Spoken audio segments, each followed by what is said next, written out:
I'm a hip hop artist from Toronto. Got a new project out right now. This is what I kind of fantasize about doing my whole life. So let's give it a try. It's like I had Drake listen to my music before. In the genre and the level of artists that I compare myself to, I personally feel like I'm the best. So how do artists get paid? Even on this podcast, I'm sure you could tell, like, okay, this guy, he wants to do this. What would you say to like other artists that are out there, young guys that are like, hey man, I wanna do what you're doing. Live a lot happier with this kind of lifestyle. We eventually want to take this podcast to places and not be in the basement of my house. You know what I mean? That's a good question. And when you ask me that in my head, I'm like, oh, he's going to ask me what it means. And I can't We remember. did talk about like the cost of putting out an EP, to studio time, the artwork, all that. Like how much for you, man? And I'll be back here with you guys. Yeah. That's right. When it Let's happens. go. Yeah, don't forget Like, it. yo, man, remember when we had this Yeah. conversation?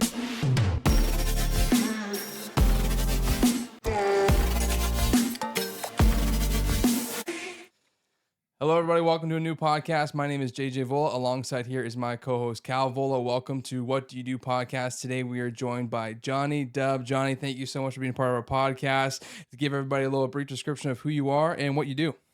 Thanks for having me, first of all. I'm a hip hop artist from Toronto, born and raised in Toronto. And yeah, man, just out here trying to push the brand. Got a new project out right now. So I do hip hop music, and that's my passion. Wow, cool. That's awesome. I'd definitely love to go through everything that you go through on a day-to-day basis, but let's take you way back to when you came out of high school. What were some of your first jobs that you had coming out of school, or what schooling did you do early off? Yeah, I went to high school in the West End. I went to Oakwood Collegiate, and my first job, I was a busboy at a restaurant. So we had my crew of friends. Shout out to Jamal. His stepdad put us on. He gave us all jobs in a restaurant. So I was at Canyon Creek with one of my boys, and then my other two boys were at Jack Astor's. From there, we were doing that for about a year and a half, and then we are kind of just bouncing around retail jobs up until like our late teens, going into our 20s, pretty much. Yeah. Cool. Yeah. Wow. And then after that, did you go to any school? Like, was that during while you were in high school? That was in high school for the most part. Going into my 20s, I pretty much ventured off into like full-time work, working at like different type of jobs full-time. That led me into discovering my passion for music.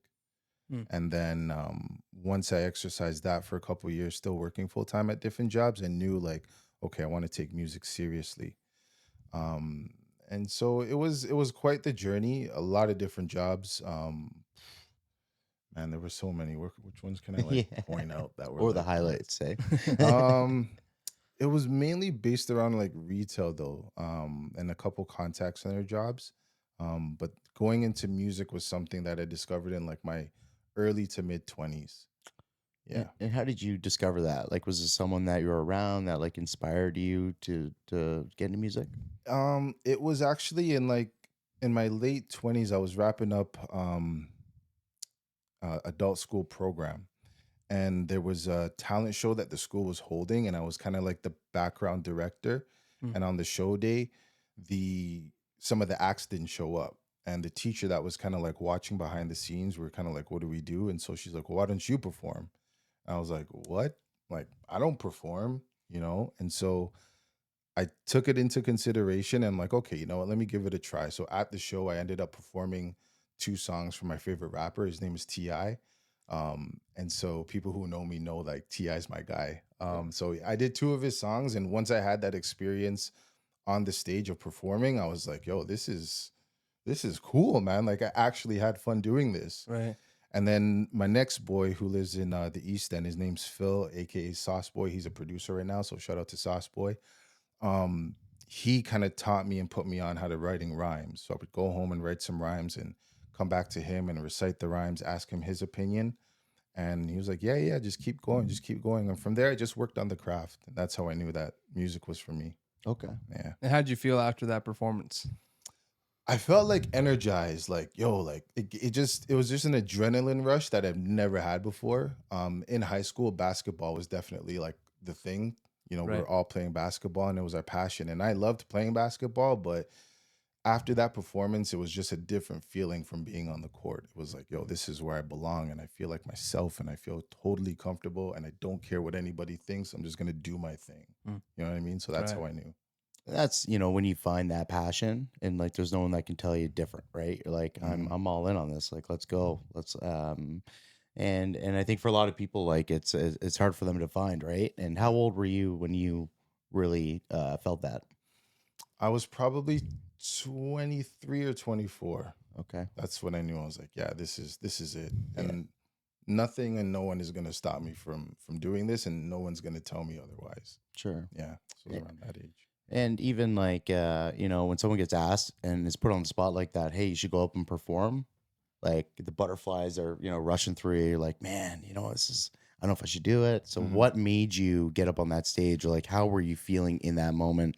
Before you hopped up there. That's a good question. You know, deep down inside, I always had like, I guess, fantasies of performing before that moment. And music has been in my life since I was a child. Like I was playing the violin at like grade 4 and 5. I played steel pan for a couple years. So the music and watching performances was always in me. So I guess you always had like, for me, like I always used to like chill in like my mom's living room as a kid and grab the remote and do performances. So that was kind of like a pre-prep, not knowing where it would lead. Mm. But it was like, oh, okay, this is what I kind of fantasize about doing my whole life. So let's give it a try, you know? Mac Miller, I think, like when he was a kid, he would be just like that. Like I think Mhm. he was rapping like when he was like just this little, like probably like 7, 8 year old kid. And I think one of his music videos, it kind of shows him like rapping and whatnot. Okay. And I don't know if you're a Mac Miller fan, but it was just absolutely like it was the coolest thing ever. And you know what? Like for you guys, to do the music and all that kind of stuff, like it's hard, right? Like Hmm. it's not an easy task. Yeah. So kind of take us through like um I guess coming up with songs and writing and the artwork that kind of goes behind it. Well, traditionally for artists, like music is a reflection of like who you are and especially where you're at in life at that moment. Mm. And that's pretty much what I learned I needed to focus on when I was working on my craft. Earlier, I used to just write songs about almost anything, not anything, but just things that weren't really directly related to me. And then I said, okay, let me just be myself. So it's about finding the right producers, finding an engineer that understands you and knows how to work with you. So when I go to write songs, it's about anything, whether it's about a relationship with somebody, an experience I had, an experience maybe somebody else had that I can relate to. And writing the songs is, it's not only a reflection of me, but it's also to inspire the audience and have people be able to relate to my music, so I can build that bond. I meet a lot of people nowadays that like they'll tell me their favorite rapper and they're like, I don't know, it's just a connection I have with this person. I feel like I know this person, and it's like, wow, that's what I want to have. Mm. I want to get to that. So pretty much, writing music is purely like writing about experiences and reflections of like my life.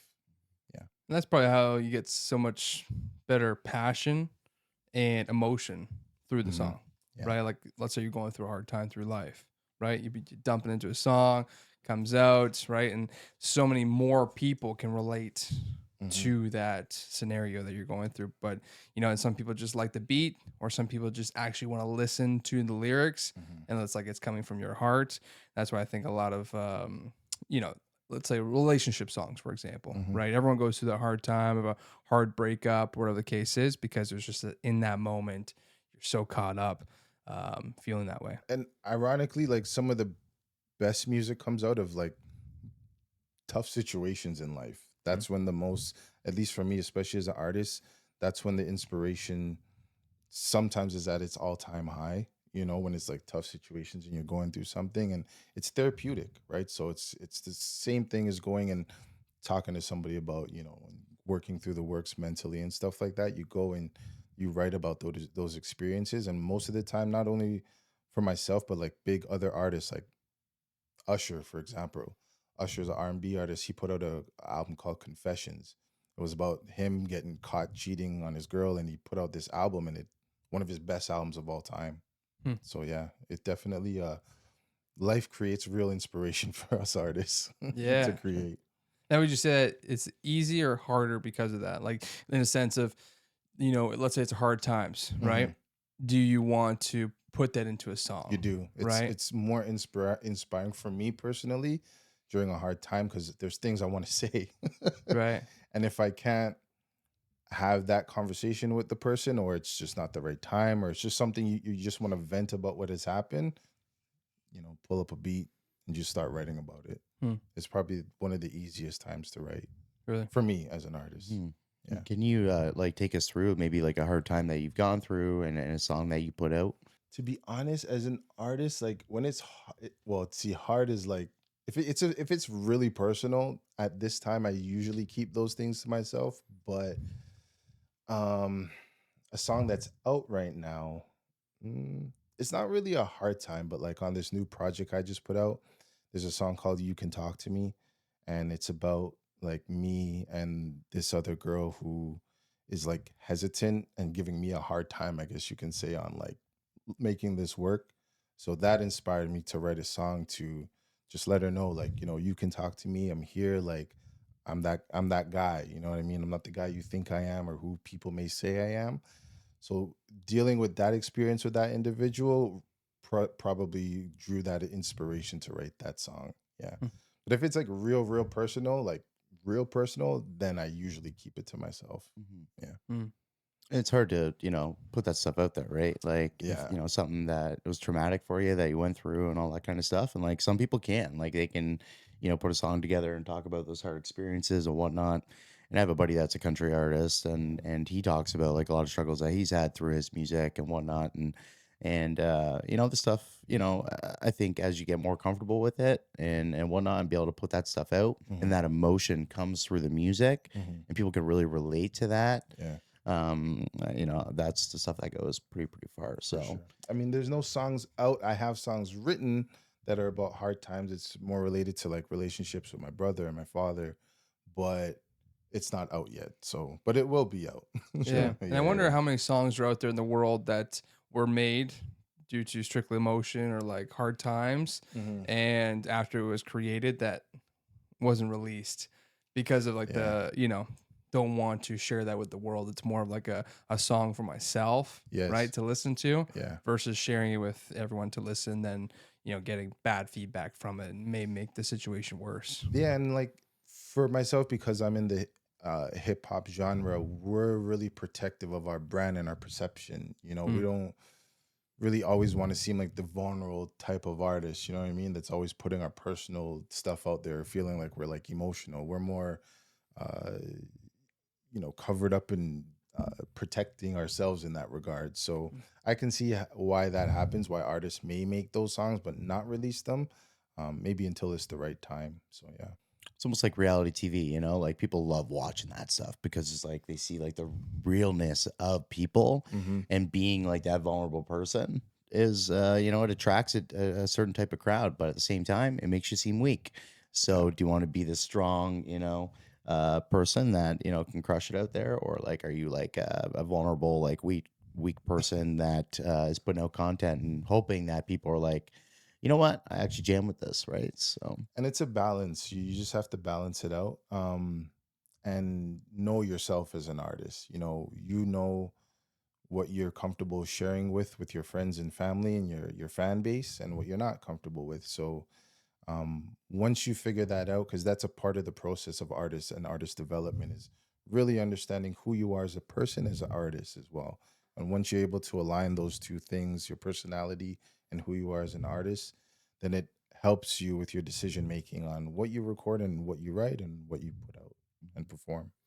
Now, like, walk us through what it takes to from an idea that you have to producing it. Like, I'm sure, Cal and I, we have ADHD, so we get a new thought every 10 seconds. You know what I Yeah, mean? yeah. But I'm sure from you, because you have that creative mind, Mhm. right? When you think of an idea or something comes to your mind, like let's say a beat or you're humming or whatever the case is, Mhm. you probably got to stop everything and write it down or whatever the case is for Yeah. that next song. So like walk us Mhm. through what it takes from the thought to producing the song. Well, for me as an artist, like I'm a very visual person. I'm a visionary guy. So I kind of see things, the final kind of product before it actually happens. Mm. A lot of the times for me right now, it starts with the instrumental, with the beat. So I just go through a list of beats, and if it draws a certain emotion out of me and a thought, Um, then I'll put that to paper. And right now, like it kind of starts like I do a bit of rapping, melodic rapping, and melody as well. Like I don't sing, but I can kind of hold a note, you know.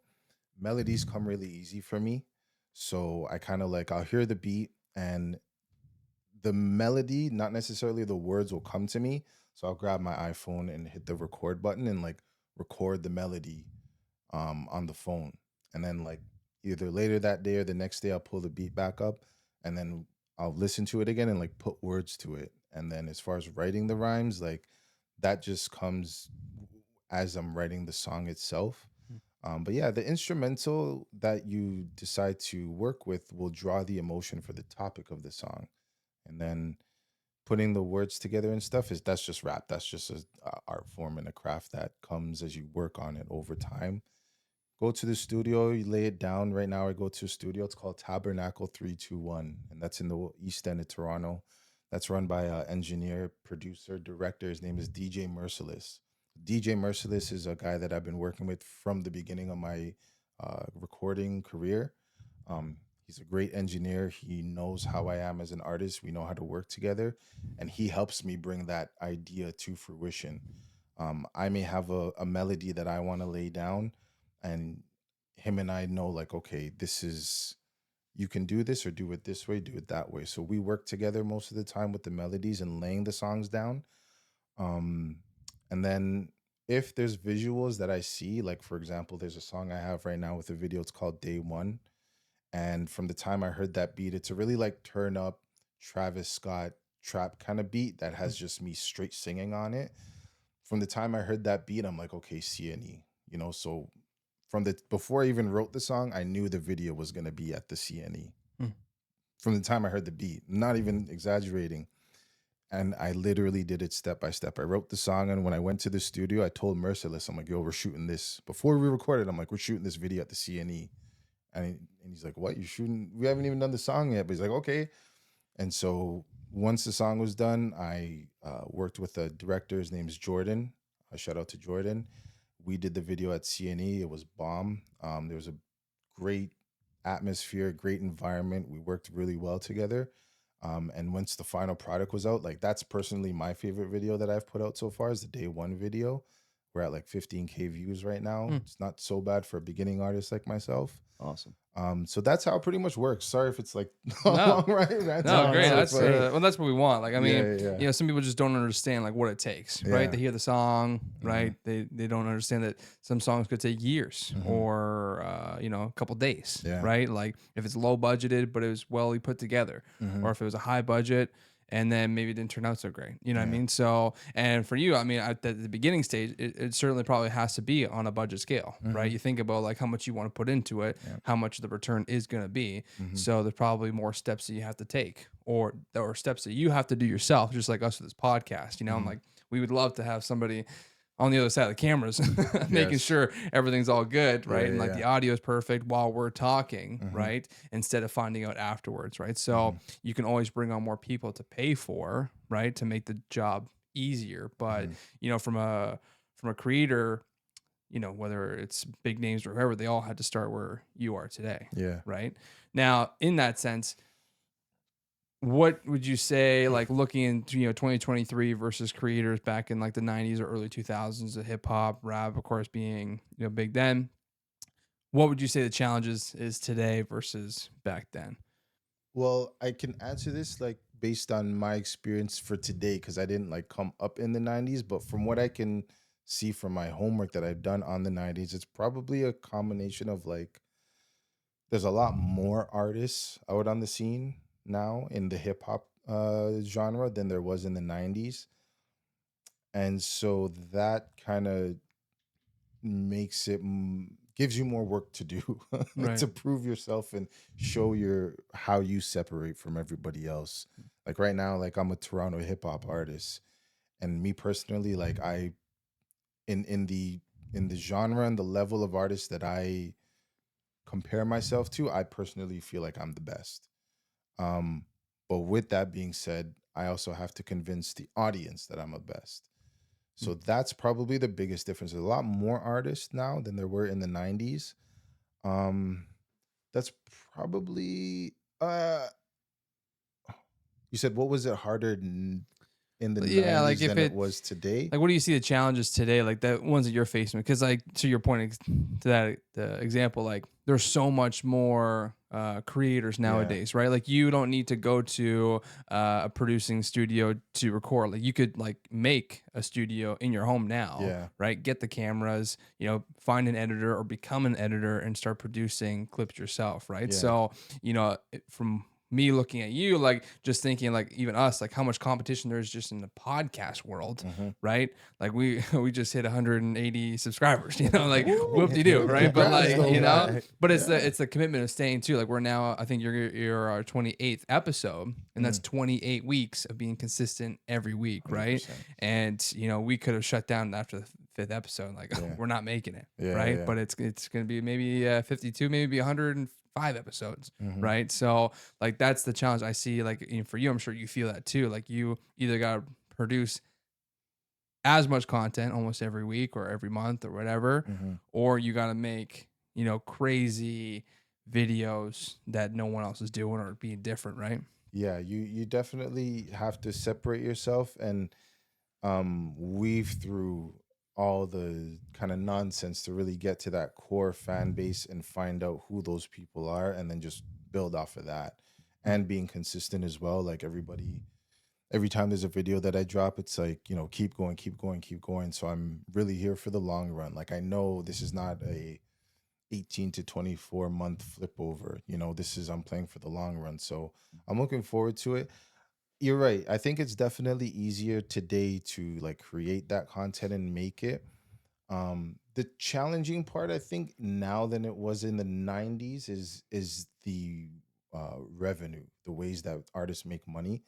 Um, Before the social media and digital era, it was all physical copies. You go, you buy your CD. You go, you buy your cassettes. You go, you buy your vinyl records at the record store.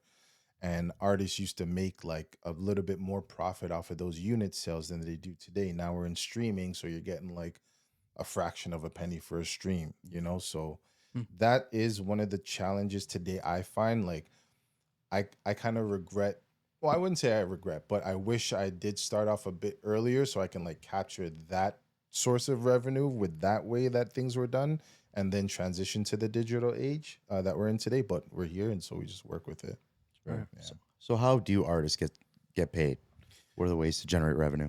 Um, so nowadays it's shows, performing, merch, and like venturing off into other endorsements and businesses that your core following will support. You know, guys like 50 Cent and Rick Ross, like two entrepreneurs that like ventured off into other businesses. Rick Ross owns like a store called Wingstop where they sell chicken wings. So like his fan base will support that. But mainly it's like performing merchandise, and you can still like physical copies are still available for sale. Artists can still put their stuff for sale. So those, at least to my knowledge right now, from what I know, are the main sources of gaining revenue. Okay. Yeah. The landscape has changed so much, and it's crazy how there's way more artists now, Yeah. and there's way less money available, if you will, Yeah. right? And the idea is to become the biggest guy that you can, and then now take that fan base and be like, here's a business, here's another business, here's the merch, here's an event, and being featured on like other rappers or other hip hop artists, For sure.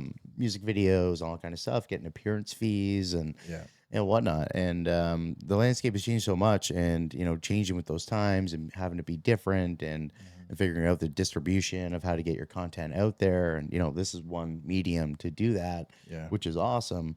And we really appreciate you coming on the podcast and sharing that experience. But what would you say to like other artists that are out there, young guys that are like, hey man, I wanna do what you're doing, Mm-hmm. how to get started, how to take that opportunity that you first took, to get out and perform and have that feeling to go out and keep doing it? Well, what I would tell them is you have to be sure that this is something you love doing before you start doing it. If you don't have the passion and the heart to put in the work, don't even bother.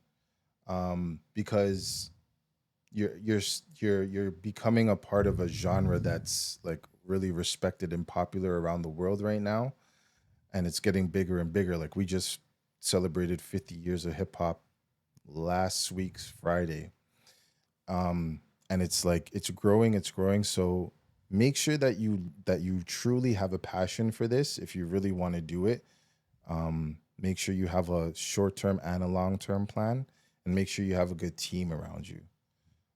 Those would probably be the three things that I would say, like have the heart and passion, have a team, and have a plan. Those would be the three things, because without that passion, I feel like you'll a lot of artists burn out, including myself. Like I did have the passion, but I didn't have that heart at the beginning. And I found that there were things that I was missing as an artist. So I had to take a step back and study the game, study what I was doing, study the craft, work on the craft, study other great artists, you know. And so that developed over time, that heart and that determination to get it done. Having a team as well is very important.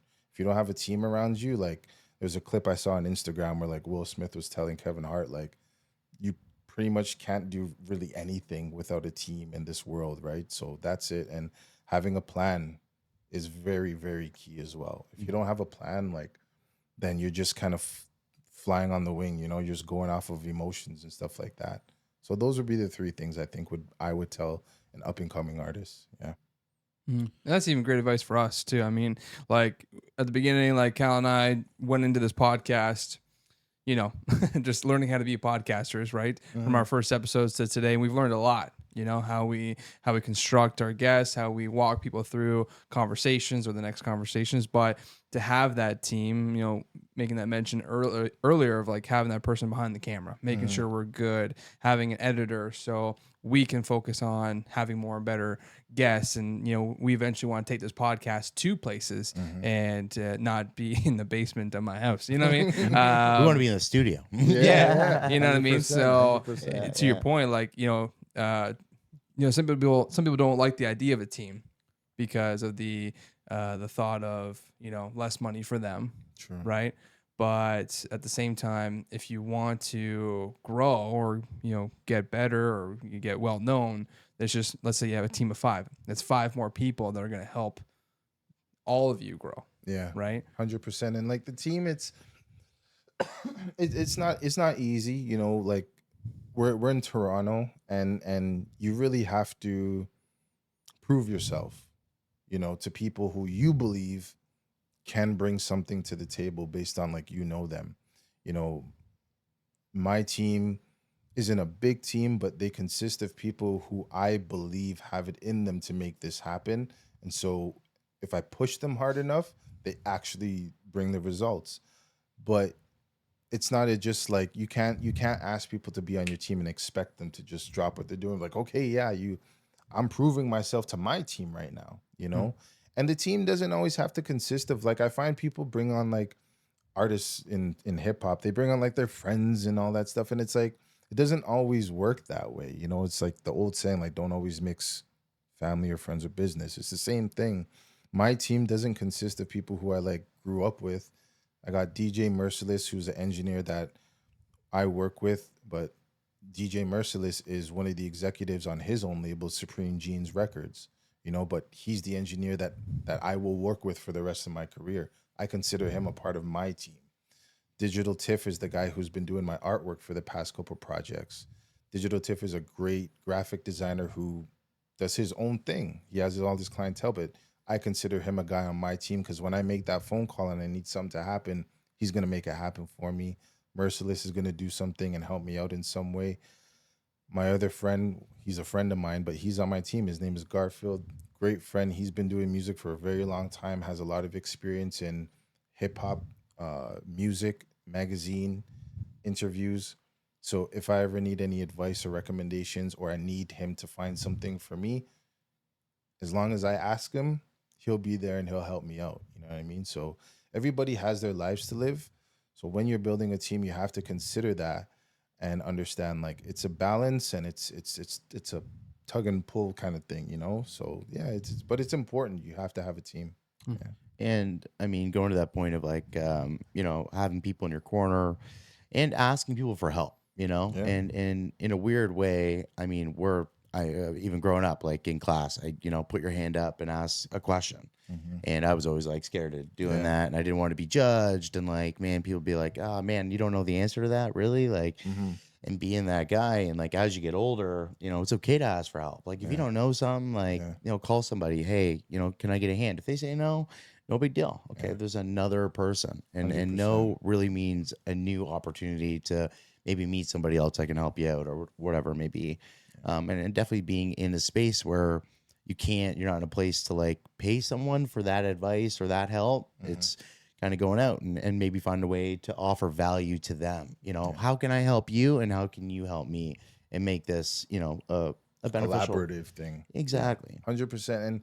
And we all go through that phase where we're like scared to ask those types of questions. You don't want to come across as the dumb person. Like, but I saw a clip a couple years ago. 50 Cent, he said, you know, you should always ask those questions because you'll be the one leaving the room with the information you need compared to the person who didn't ask those questions.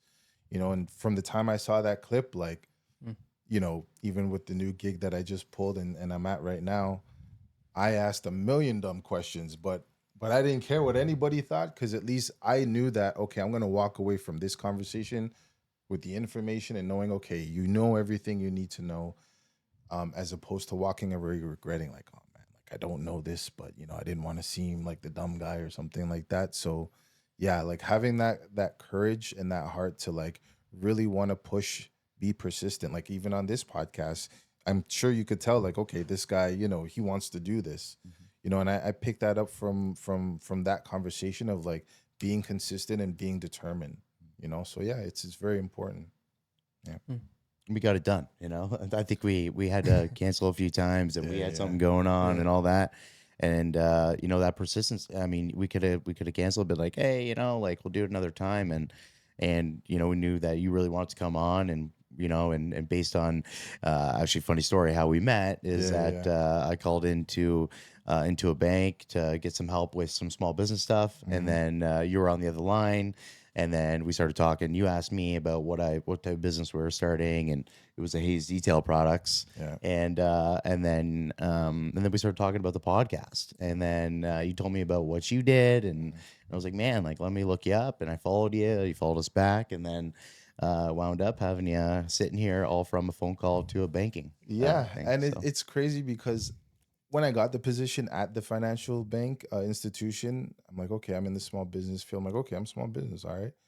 And then once these conversations, I started meeting people like yourself. I'm like, well, this is an opportunity. You know what I mean? And like, you want to be respectful to your financial institution and your role, but at the same time, it's like the opportunity is right there. As long as you're not doing anything wrong, then there's nothing wrong with venturing out and seeing what happens. And I've met some great people in this role that I'm in right now. Whether or not we can directly work together or not, it's still just fun meeting people of all different businesses, all different walks of life. So Mm. it was interesting, and it's just a curiosity thing. It starts off with just being curious, and then building off of that. Like, can we do something? Or okay, I'll take the business, and if you're in town at the right time, I'll come check you, and vice versa. Yeah, yeah. for sure, and No, I was just gonna say, like, just to touch base quickly on like their financing institution. Did you go to school for that position or? Um, I guess you could say I did. Like, I actually just wrapped up my college program, so I was just doing a 2-year program at Centennial College, and I Okay. studied international business.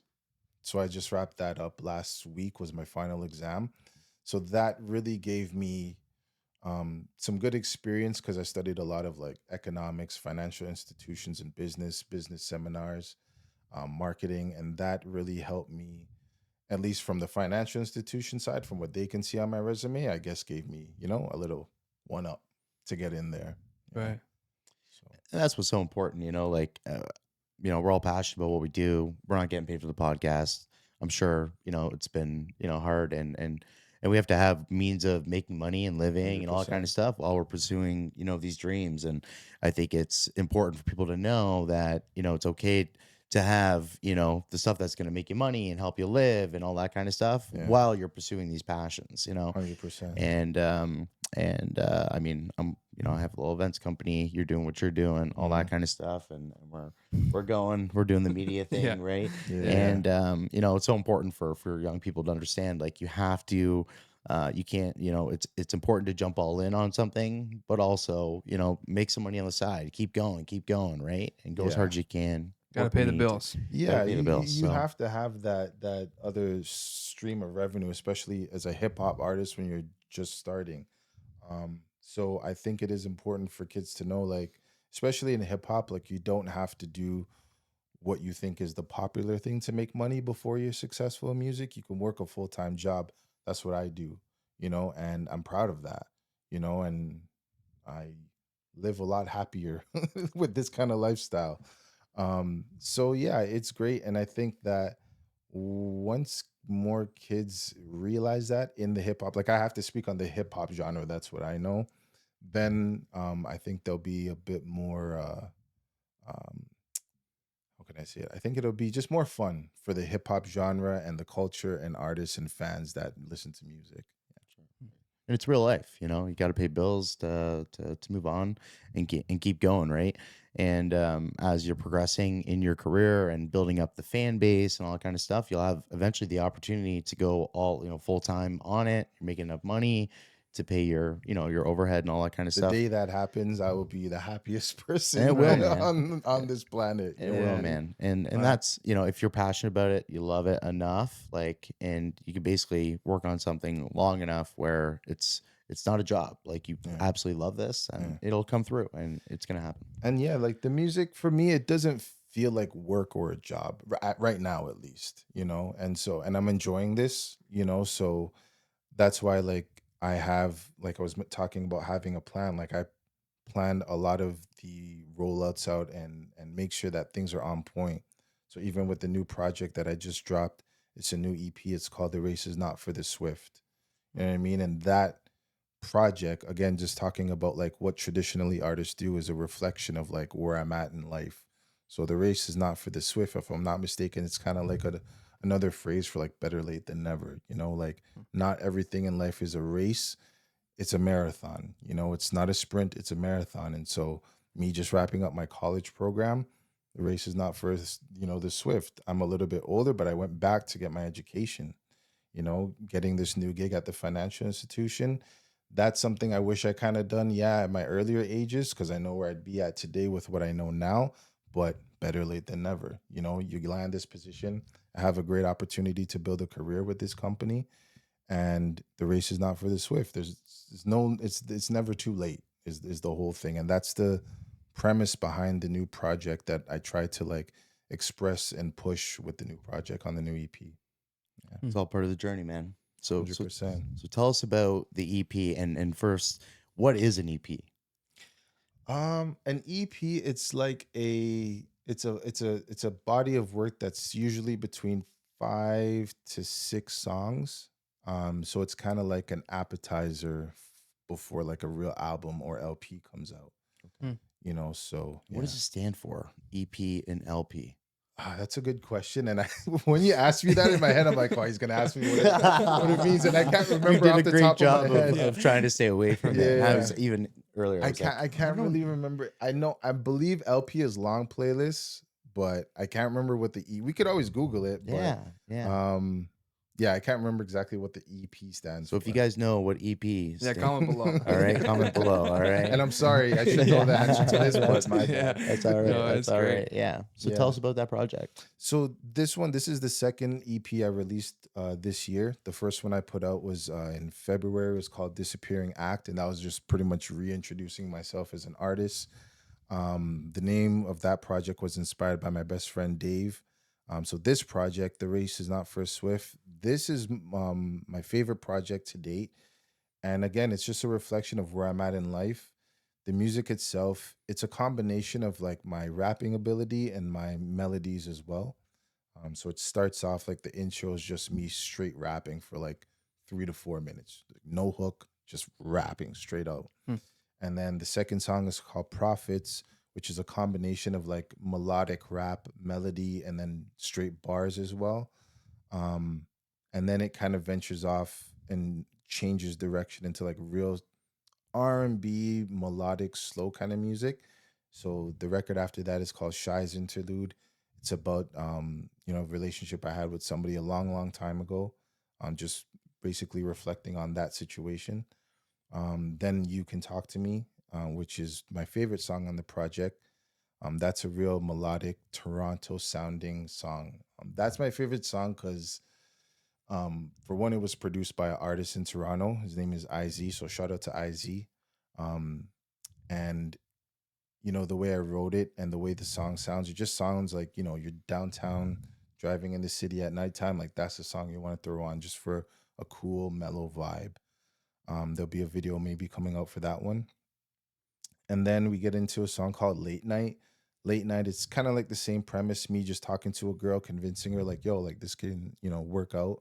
It's a combination of rap and then the hook is like real melody. Um, and then it ends off with a song. The last song is called Going for Gold. And Going for Gold is like a real hip hop rap song. Pretty much it's what it means in the title. Like I'm going for gold. I'm going for it, and this is what I'm on. No one's gonna tell me otherwise. Like I believe in myself. I believe in this. I'm gonna keep doing this, and nobody can stop me. And that's pretty much like where I'm at in my life. Like Mhm. that's pretty much what it is. So yeah, the race is not for the swift. It's out on all digital streaming platforms, and yeah, it's my favorite project. So y'all should check it out. Yeah. We'll be Awesome. listening to it. I'm gonna be 100%. jamming it out For for sure. sure, for sure. It's something like Yeah. for me personally, I know and I believe at least like not all of my music is for everybody, but there's gonna be something that everyone will like on that project. You know what I mean? Mhm. Not all of my fan base may like my rapping, not all of my fan base right now or followers may like my melodies. But I give them both, you know what I mean? Because that's my passion. That's how I like to do music. Sure. So yeah, It just takes one song, one music video, one song. and if you just keep putting content out Yeah. and you can build a good fan base, another artist sees it, they're like, you know what? Johnny Dubb is killing it over here. Like I'm gonna hit him up and maybe do a feature or like something like that, right? So now to talk about like the cost of putting out an EP, to studio time, the artwork, all that, like how much does that cost? Well, it could cost it can cost you 1,000 or it can cost you 10,000. For me, I usually like to, keep it around maybe the 3 to 5 range for my personal budget right now. And that's a combination of like studio time, releasing the project, um, putting out the music videos, shooting the music videos, and all the extra hires. It could cost between 3 and 5 for one project. Right. You know what I Okay. mean? So So, let's support Johnny Dubb. Go follow. Buy That's some right. merch. for It- sure, for sure. it's Yeah. expensive, man. And my buddy, he just did a music video and he's putting out an EP and all that. And like, Mhm. 10 grand. Like, it's a lot of money for, Yeah. hopefully people listening For a and drink. Hopefully. Yeah, yeah, yeah. right. And Yeah. and you just have to keep going with it, and over time it will hit. So, yeah, definitely. And then you fund that essentially through your job, Through my job, yeah. and So it's the plan it's the plan B that funds the plan A. That's kind of how I see it. And that's why I say you have to have the heart and passion. Because you don't want to wake up one day and you spent all this money and then you're burnt out and you're like, you know what I mean? You really have to know how to like ride each wave, pause and like know that okay, this is longevity I'm thinking about, not short-term goals and stuff. Mhm. So if you're gonna put up the money, you better believe in yourself. That's pretty much what it Right. is. Even for podcasting, right? Same thing. So Yeah, that's just it. Like we stay committed to wanting to have an episode a week. So we know right, we're putting out 52 episodes a year. You know what I mean? right. And sometimes it's well, we've definitely learned the challenges of what a podcast takes, right? Yeah. Because there's a lot of podcasts out there that, they just talk to themselves or they're talking to the mic by themselves or a co-host and they just talk about certain things. But to be able to network, find people, get them to be okay with showing up at my house. Yes, You know, yes, right? yes. Like it's definitely learning what it takes to find people, and like it's been amazing. Like we've had so many opportunities from this podcast, and like even after this episode, I'm sure we're gonna have a little powwow chat of how great this episode is because you're an excellent guest, and we Great job, appreciate you Thank you, coming onto man. the. Glad to hear that. Yeah. In my head, I'm like, man, I hope these guys are. You're No. crushing it, bro. Hope I'm doing good. Crushing it. So No, but right it's on. great. Like it's really cool, like what we've gone through just in these last 28 episodes, right? Yeah. Like what in and to say like we get burnt out, like there's been moments I call Cal, I'm like, I don't know, right? Yeah, Because yeah, like yeah. we haven't seen a penny yet. We're hoping for sponsors, but at the same time, it's kind of more by like choice though. Like we could have reached out to sponsors on our first month and said, hey, this is what we're doing, blah blah blah, and outreach a bunch of people. But it was a lot of time like learning how to use the cameras, learning, and like what we talked about before the podcast. Like our first 10 episodes were garbage, in my opinion, right? Right, Like, right. and I feel bad for the guests, Yeah, right? yeah, In that scenario, but we had to go through the pain Mhm. to have better episodes like this one, in my opinion. For sure. But to your case, like how many episodes or not episodes, how many songs do you want, or what is your goal per year to produce? See, for the hip hop genre, it's really more about visuals and appearance and image. Mm. So songs like I can lock into the studio for like 4 months straight and record a song and write a song every single week, which is what I did. But for what I want to do as far as releasing content, it's more catered toward the music videos. I try to aim to do at least putting out one music video every other month at the least. Wow. Yeah. So that's a lot. pretty much where I'm at. Like I did the first video that I dropped was Same Things off of the first EP. That was in it was like March. And then April, May. At the end of May, I put out the video for Profits, which is off the EP. And then 2 months after that, once the EP dropped 2 weeks ago, I put out the video for Going for Gold with the EP. So I try to average like every other month, at least a music video. Wow. Yeah. And then it's more, again, because it's more geared toward like your image and those types of things. It's more about staying consistent on social media platforms. People want to see your artist, what you look like, what you're wearing, what kind of change do you got on, what kind of shoes do you have on. So that you want to kind of be more consistent with and focus on, interestingly enough, than the actual music. Really? Yeah, true. It's Interesting. it is. It's image, man. Like I'll put out an EP and like the first one I put out, it's like, okay, you put it out, but like I got more feedback when the music video dropped. Because it's the visual, so people, for whatever reason, I'm a hip hop fan as well. I consume music, but I listen to artists' body of work. I guess maybe because I'm still like I'm an artist, I'm kind of old school in that way. I really don't watch too many music videos of like these day and night artists, so yeah. Jesus. Johnny Dubb, we'd love to keep going. Every great podcast must come to an end, but one thing we love to do is ask every guest, if you could give yourself 20-year-old advice, what would it be? Go back to school for international business now. Yeah. No, it would probably be like find out what your real passion is. You're gonna know once you do it, you're gonna know what it is. And don't listen to people's opinions. Don't care about what other people think so much. Don't worry about it. You do you. Stay on your path. Focus on what you need to get done, and just block out other people's opinions and what they think, and have a goal. Have a goal and have a plan, because that's what I lacked at that age. So those would probably be the three things. Don't listen to other people's opinions. Do you, and set these goals really high, and just have heart and passion for what you do. Because I'm sure even friends and family, they're like, Johnny, like, man, it's hard. Like, it's a hard game to be in. And what happens if you fail, And I think something that I just listened to the other day, Seth Rogen was like, you're only going to fail if you quit. Yeah. And if you don't quit, you're probably going to make it. Like, your odds are way better, you know? And, not listening to other people and being like, I'm going to make it. Like, there's no question. There's no question, because like I've had my music in hands of very predominant artists. Like I had Drake listen to my music before. I didn't get a call back. He didn't rock with me, but guess what? I still believe in myself that I'm gonna make it.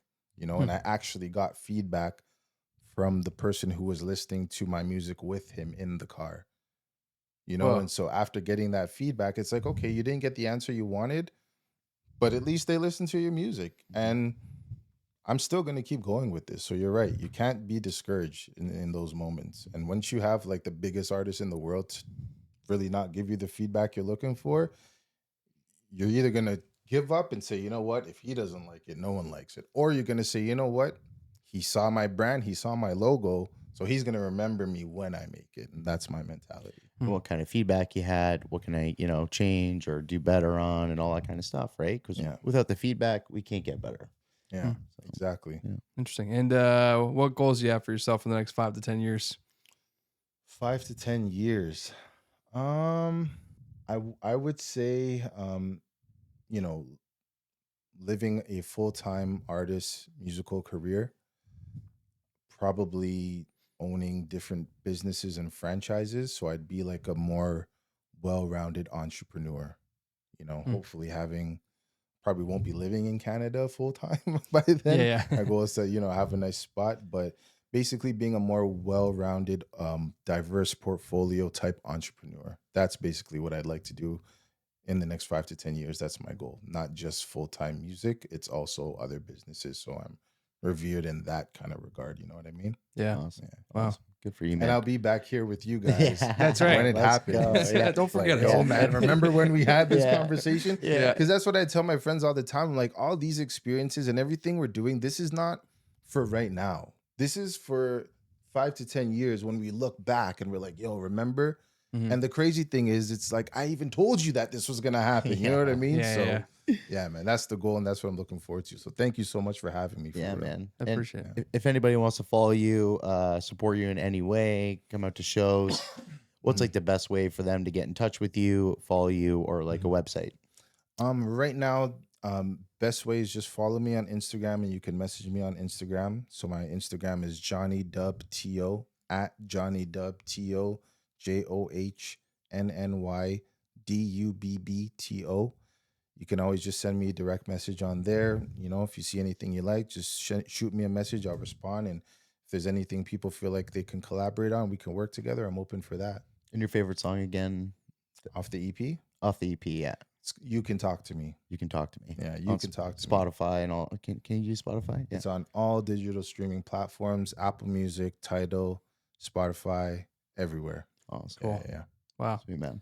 That's awesome. Thank you so much, John, for being part of our podcast. And to everyone who's listening, I hope you enjoyed this episode. If you do, make sure you hit that like button, hit subscribe so you don't miss out on any future episodes. And we'll be sure to catch you in the next one. See you guys. Peace. Wow. How was Great that? job, brother. Was that good? Unreal. That was great. Was it good? Yeah. Yeah, that was really good. Really good, man. Yeah? That was Unreal, dude. Holy